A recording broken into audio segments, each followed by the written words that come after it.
오늘 우리가 읽은 말씀의 시간적 배경을 성경은 수전절이라고 이야기합니다. 수전절. 사실 모세오경에 하나님께서 가르치신 절기는 아니에요. 이 절기는 상당히 나중에 우리가 흔히 구약 성경과 신약 성경의 그 중간쯤 되는 시기에 일어났던 일로 인해서 생기게 된 절기, 이렇게 알고 있습니다.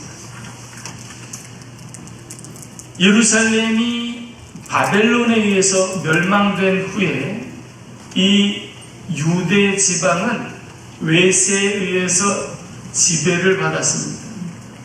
바벨론 후에도 여러 왕조들이 이 땅을 다스렸는데 마지막쯤에 예수님이 오시기 전에 한 200여 년 전에는 이 셀레우코스 왕조라는 알렉산더 대왕의 장군 중에 하나였던 사람으로부터 시작된 왕조에서 이 지역을 다스렸는데, 이 셀레우코스 왕조의 한 유명한 왕이 등장하는데 이 사람의 이름이 안티오쿠스 에피파네스입니다. 이 사람은 유대인의 종교를 없애고 싶었어요. 어떻게 하면 이들이 여호와 하나님을 경배하는 것을 금하게 할까 생각하다가 칙령을 반포하고 율법을 지키는 것, 또 할례를 행하는 것, 또 안식일을 거룩하게 지키는 것들을 다 금하고서는 예루살렘에다가 제우스 신상을 만들고 그것을 가리켜 이것이 나니 여기에다가 경배하라, 이렇게 하였습니다. 그렇게 성전이 더럽혀진 지 대략 한 4년 만에 이스라엘 백성들이 봉기하여서 그들이 다시 성전을 되찾고 그것을 정결하게 하였는데, 그것이 예수님 오시기 전에 164년 9번째 달 기슬르월이라고 하는 그 달 25일에 그렇게 하여서 그날을 매년 기념하는 것, 그게 수전절입니다.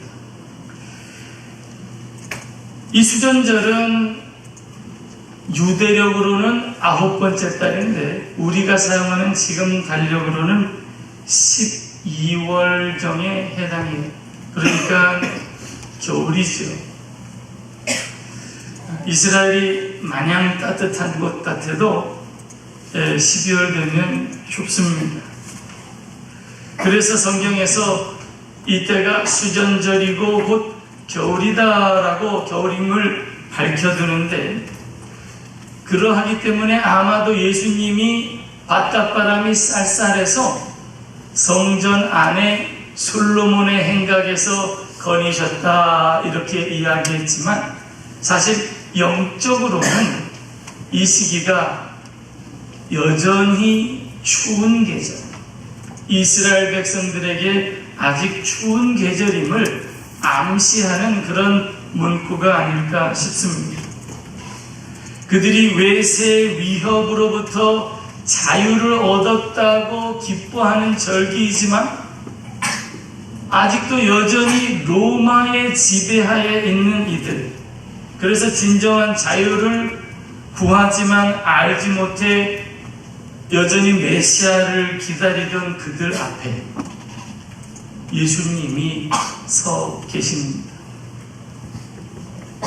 사람들은 예수님이 예루살렘 성전에 들어올 때 환호했어요. 그런데 예수님이 하고 다니시는 일들을 보니 메시아인 것 같기도 하고 그렇지 않은 것 같기도 하고, 그래서 예수님이 이 성전을 거니실 때 유대인들이 와서 예수님께 이렇게 묻습니다. 언제까지나 우리의 마음을 의혹하게 하려 하나이까? 당신이 그리스도이면 밝히 말씀하소서. 당신이 메시아입니까? 아닙니까? 라고 이렇게 단도직입적으로 물어요. 우리의 마음을 의혹하게 하려나이까? 언제까지 그렇게 우리의 마음을 괴롭게 하겠습니까? 성가시게 하겠습니까? 그런 말이에요. 지난주 새벽 예배 때 제가 이걸 희망 고문이라는 단어로 표현했습니다. 당신이 우리의 소망인 줄 알았는데 혹 희망 고문입니까? 라고 묻는 거예요. 사랑하는 성도 여러분, 예수님은 우리에게 소망이십니까? 희망 고문이십니까? 예수님은 우리의 소망이신 줄 믿습니다. 예수님은 우리의 소망이에요. 이렇게 당신이 메시아입니까? 라고 묻는 유대인들에게 사실은 예수님께서 많이 얘기해 주셨어요. 여러 차례. 특별히 이 바로 직전에 요한복음 10장 앞부분은 여러분 우리가 잘 알려진 선한 목자에 대해서 이야기하는 말씀입니다. 예수님께서 도둑이 오는 것은 도둑질하고 죽이고 멸망시키려는 것뿐이지만 내가 온 것은 너희로 하여금 생명을 얻게 하고 더 풍성히 얻게 하려는 것이다 라고 말씀하시면서 나는 선한 목자다. 선한 목자는 양들을 위하여 목숨을 버리노라 라고 이렇게 말씀해 주셨어요. 그런데도 사람들은 예수님을 믿지 못했습니다. 그래서 예수님이 당신 메시아야? 라고 물을 때 이렇게 대답해 주셨어요. 내가 너희에게 이미 말하였으되 너희가 믿지 아니하는도다. 그랬더니 유대인들이 예수님이 미웠겠지요. 예수님을 돌로 치려 죽이려고 하고 예수님을 잡으려고 하니까 예수님께서 그들을 피하신 겁니다. 여러분, 이러한 세대를 예수님이 어떤 세대라고 표현하셨습니까? 악한 세대라고 표현하셨어요. 악한 세대. 예수님을 눈으로 보고 예수님을 귀로 들었는데도 불구하고 보고도 알지 못하고 들어도 깨닫지 못한 이 백성. 누가복음 7장 31절에서 34절에서 예수님께서 이 세대를 이렇게 비유하셨습니다. 말씀을 올려주시면 함께 읽겠습니다. 또 이르시되 이 세대의 사람을 무엇으로 비유할까? 무엇과 같은가? 비유하건대 아이들이 장터에 앉아 서로 불러 이르되 우리가 너희를 향하여 피리를 불어도 너희가 춤추지 않고 우리가 곡하여도 너희가 울지 아니하였다 함과 같도다. 세례 요한이 와서 떡도 먹지 아니하며 포도주도 마시지 아니하며 너희 말이 귀신 들렸다 하더니 인자는 와서 먹고 마시매 너희 말이 보라 먹기를 탐하고 포도주를 즐기는 사람이라 세리와 죄인의 친구로다 하니. 이렇게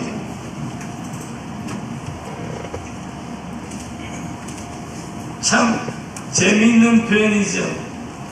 피리를 불어도 춤을 추지 않고 곡을 하여도 울지 못하는 세대. 한마디로 영적으로 완전히 무감각해진 세대인 겁니다. 이런 악한 세대의 사람들이 그들 앞에 서 계신 분이 선한 목자이심을 알지 못하고 오히려 이 선한 목자를 잡아서 죽이려고 하니까 예수님께서 이들의 손에서 벗어나 성전에서 나가신 후에 요단강 동편 요한이 처음 세례를 베풀던 곳으로 가서 거기 거하셨다 이렇게 말합니다. 예수님의 때가 아직 이르지 않았기 때문에 이들이 예수님을 죽이려고 시도하는 건 무모한 짓이에요. 예수님의 때가 거의 임박했지만 아직은 아닙니다. 여러분, 사람의 때는 하나님께서 정하십니다.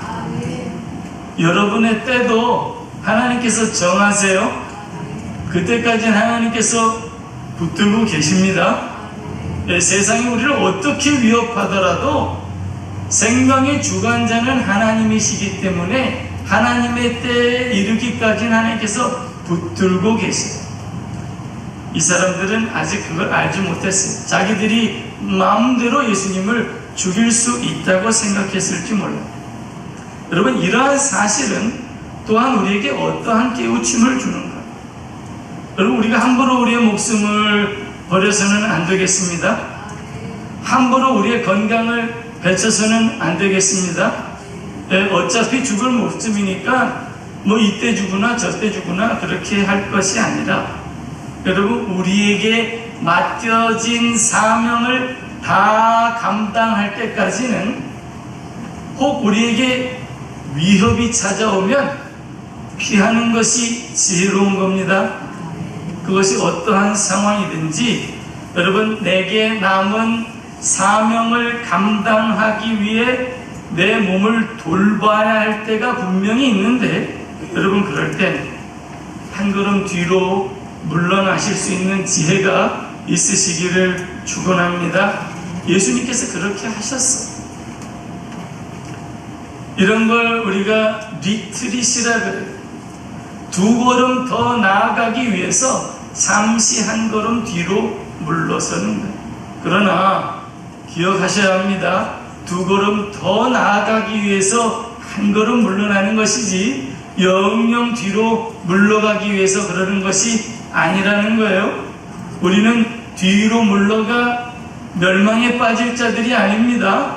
믿음으로 계속 이 행보를 이어가야 할 사람이에요.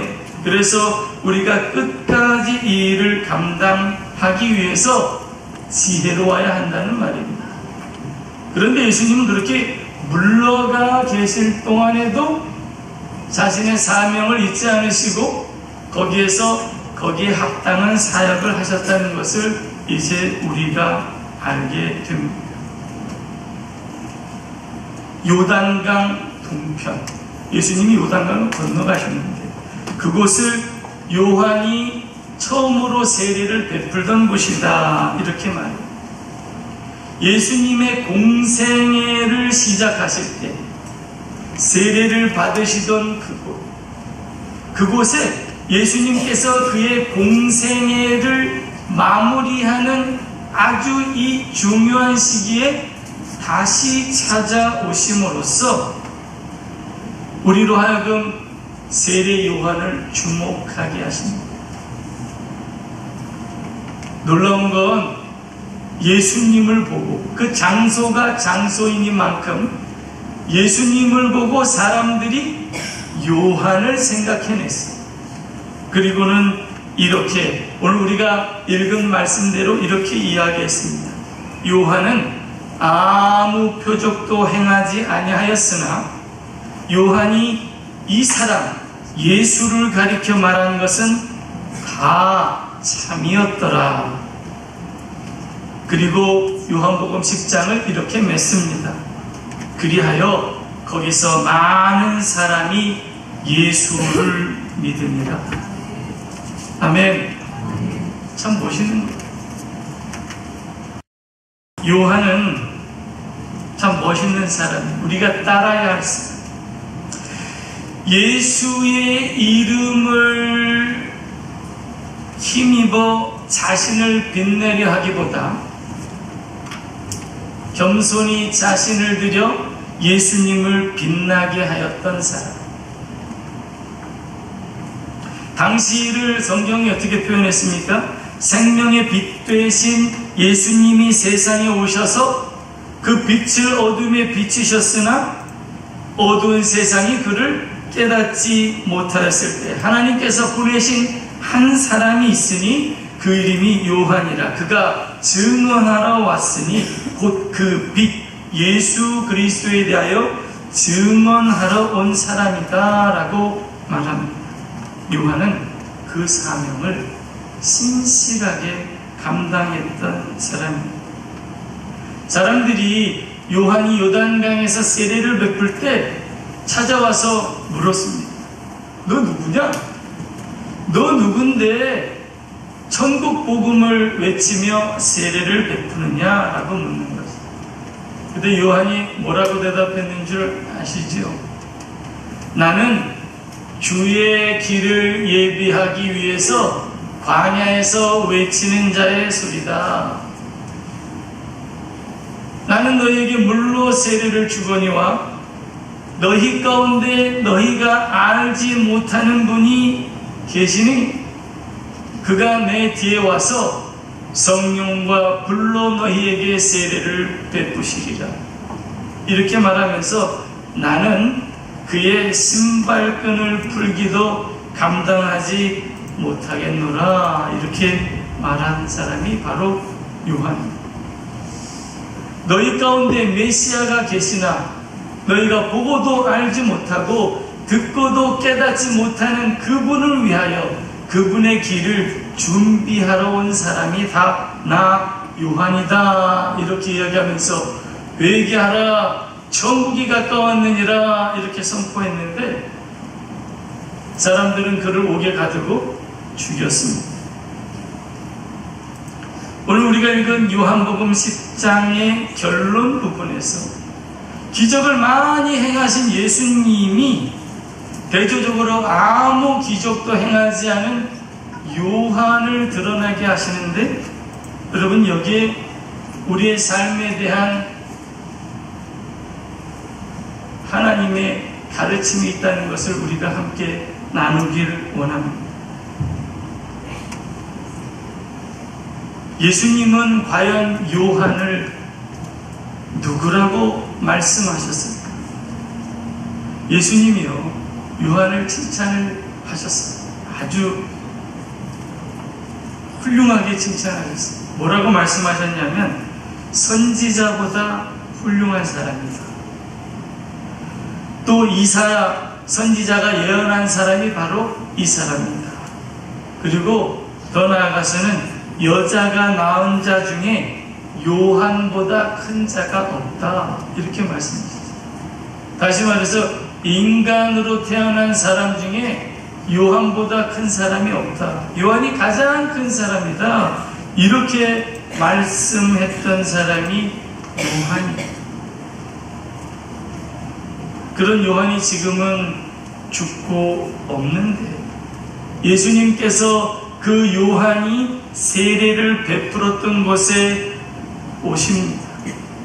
그랬더니 사람들이 예수님을 보고 요한을 생각합니다. 아무런 기적도 행하지 못했지만 그가 전한 증거를 남겨두었던 사람, 그가 바로 요한입니다. 여기에서 복음서는 아무런 기적도 행하지 않았지만 신실하게 예수님을 증거하였던 세례 요한을 그를 본받아야 할 우리 증인들의 모델로 제시하고 있습니다. 여러분, 요한이 아무런 기적도 행하지 않았다는 일은 우리에게 여러 가지 의미를 가져다 줍니다. 당시의 유대인들은 선지자를 평가할 때 그들이 행하는 기적으로 평가했습니다. 그래서 유대인들은 표적을 구하는 것으로 유명한 거예요. 그러하기 때문에 표적을 보이지 않는 선지자들은 아무도 주목하지도 않고 추앙하지도 않았습니다. 그런 면에서 볼 때 요한은 아마 그들에게 어떠한 칭송도 받지 못하고 아마 그들에게는 하찮은 선지자로 여겨졌을 것이 분명해요. 그런데 성경은 그런 요한이 선지자로서 대단히 위대한 사람이라는 것을 우리에게 드러내는데 이 짤막한 표현으로 아주 강렬하게 그의 선지자의 위대함을 드러냅니다. 요한은 아무 표적도 행하지 아니하였으나 요한이 예수님을 가리켜 말하는 것은 다 참이라, 이렇게 말합니다. 여러분, 우리가 예수님을 증거할 때 우리가 증거하는 것이 모두 오직 예수 그리스도가 되셔야 합니다. 참 진리이신 예수 그리스도가 되시기를 바랍니다. 왜냐하면 거기에 생명이 있기 때문이에요. 여러분, 복음에는 생명이 있습니다. 복음엔 생명이 있어요. 우리가 예수님을 증거할 때 우리가 이렇게 전한 말이 사라져버릴 것 같지만 성경은 이 복음은 생명이 있기 때문에 없어지지 않는다. 여러분, 내가 누군가에게 복음을 전하면 그 사람이 아직도 예수님을 믿지 않았기 때문에 그게 없어져 버렸다 생각하실 수 있지만, 내가 언제 복음을 전하였던지 그 복음이 오늘 누군가의 삶에서 역사할 수 있습니다. 여러분, 복음은 그런 거예요. 요한이 예전에 전했던 말씀을 사람들이 생각하고 예수님을 믿었던 거하고 마찬가지예요. 그래서 우리가 기회가 있는 대로 복음을 증거해야 합니다. 이 땅에 떨어져서 없어지지 않아요. 복음을 전하면 그건 남아있습니다. 그러하기 때문에 우리가 때를 얻든지 못 얻든지 복음을 이렇게 자꾸 전하는 거죠. 자꾸 뿌려놓는 겁니다. 그럼 언젠가 하나님께서 그 복음을 통하여서 생명을 자라게 하실 겁니다. 여러분, 거짓말도 자꾸 들으면 진실이 된다는 세상이, 그래서 자꾸 거짓말을 해요. 그런 세상에서 여러분이 가지고 계신 복음이 진리라고 믿으신다면 더욱더 힘써서 전하실 수 있게 되기를 축원합니다. 제가 지난주에 월요일에 신당동이라는 데를 갔습니다. 그리고 신당동 하면 떠오르는 게 뭐죠? 다 아시는 것 같아요. 저도 사실 신당동, 장충동, 왕족파, 신당동 떡볶이 말만 들었지 사실 신당동에 한 번도 못 가봤어요. 서울에 올라간 김에 신당동에 찾아갔습니다. 내비게이션을 켜고 신당동 찾아갔는데, 신당동 거리 이렇게 딱 들어가니까 신당동 무슨 거리 이렇게 써 있는데 저는 떡볶이집이 하나만 있을 줄 알았습니다. 그런데 양쪽으로 떡볶이집이 쫙 늘어서 있고 사람들이 가게마다 나와서 다 손짓을 하는 거예요. 야, 저는 떡볶이집에서 사람들이 이렇게 손짓을 할 줄이야. 망설여지는 거예요. 내비게이션이 신당동 떡볶이 거리까지는 안내했지만 어느 집이 진짜 그 집이라고는 얘기를 안 해주니까 그냥 사람들이 막 이렇게 손을 흔드는데 당황스러워서 그냥 첫 번째 집으로 들어갔습니다. 첫 번째 집으로 들어갔어요. 첫 번째 집으로 들어가서는 거기서 음식을 시켜놓고, 사실 주 목적은 그 옆에 사업장에 있으신 우리 봉화생 황금선 성도님 잠깐 뵈러 갔는데 떡볶이를 시켜놓고는 사업장에 가서 이렇게 가서 황금선 성도님을 뵀는데 그 집이 아니라는 거예요. 잘못 갔다는 거예요. 거기 진짜는 뭐라는 거예요. 또 이 간접 광고가 될까봐 제가 말씀을 못 드리겠네요. 그래도 떡볶이가 다 떡볶이겠지. 그러고 가서 먹었습니다. 그런데 머시기를 먹어보기 전까진 신당동 떡볶이를 먹어봤다는 소리를 하면 안 됩니다.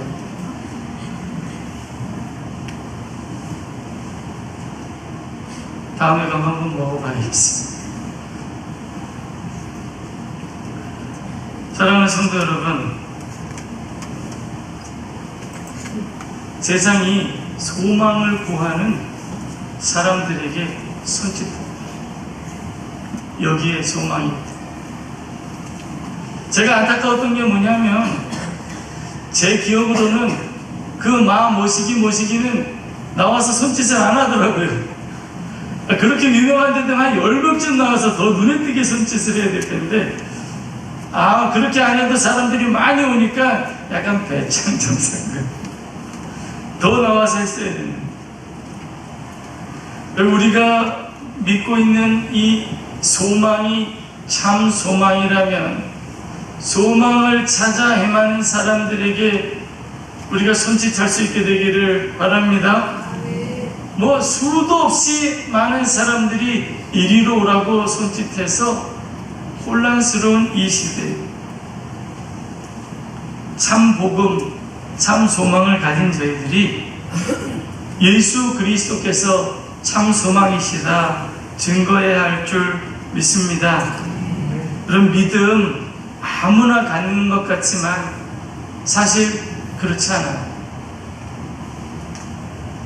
성령께서 역사하시지 않으면 아무도 예수님을 주라 시인할 수 없다 그랬어요. 그러니까 여기에 지금 믿음을 가지고 예수님을 주님이라 하신 분들은 정말 하나님의 대단한 은혜의 역사를 다 경험하신 분들이에요.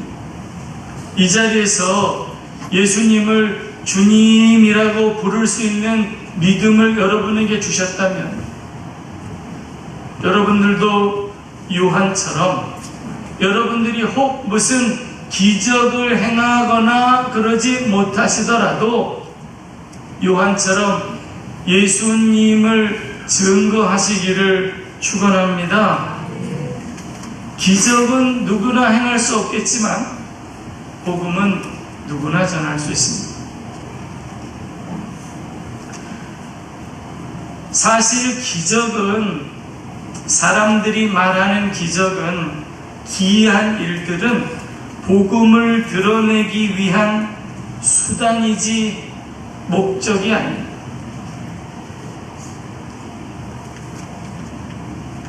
기적은 필요하면 우리 주님께서 얼마든지 행하실 줄 믿습니다. 기적이 필요할 땐 주님이 주실 거예요.